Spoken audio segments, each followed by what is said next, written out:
રાજકોટમાં ગદઝાડતી ગરમીને લઈને લોકો પરેશાન છે। આકરા તાપથી બચવા જરૂરી ઉપાય સૂચવતા મુસાફરો માટે ઓઆરએસ પાવડરના પેકેટ રખાયા। બસ સ્ટેન્ડની અંદર ઓઆરએસનો જથ્થો ઉપલબ્ધ નહીં। જરૂરી ઉપાય સૂચવતા એસટી બસના સ્ટેન્ડ બોર્ડ લગાવાયું। સૂચનાથી અમલવારી એસટી તંત્રમાં માત્ર કાગળ ઉપર જ છે।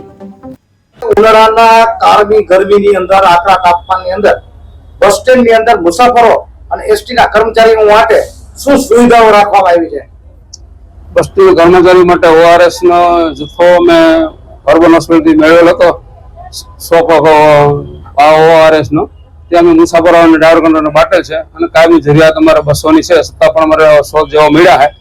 એ અમે મુસાફરો અને ડ્રાઈવરને આપેલા છે અને વધારે પડતું અમારે કામ જોઈએ 200 થી 250 સુધી પણ મળેલ નથી। અમે હોસ્પિટલે કાગળ પણ લખેલો છે અને આ જે જથ્થો ઉપલબ્ધ હતો એટલો અમે બાટેલો છે।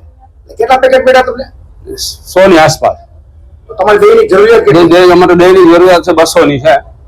200 ની જરૂરિયાત કાયમ હોય અમારે। એક 100 પેકેટ માં તમારે એક દિવસ તો પૂરા થઈ જાય। હવે છે નહીં અમારી પાસે। અમારી એવી સગવડતા નથી કે અમે લઈને બજારમાંથી લઈને મુસાફરોને વાપી। તમને કોઈ બજેટ ફાળવવામાં? ને બજેટ કયું છે નહીં કે અમે ઉનાળાના કાળની ગરમી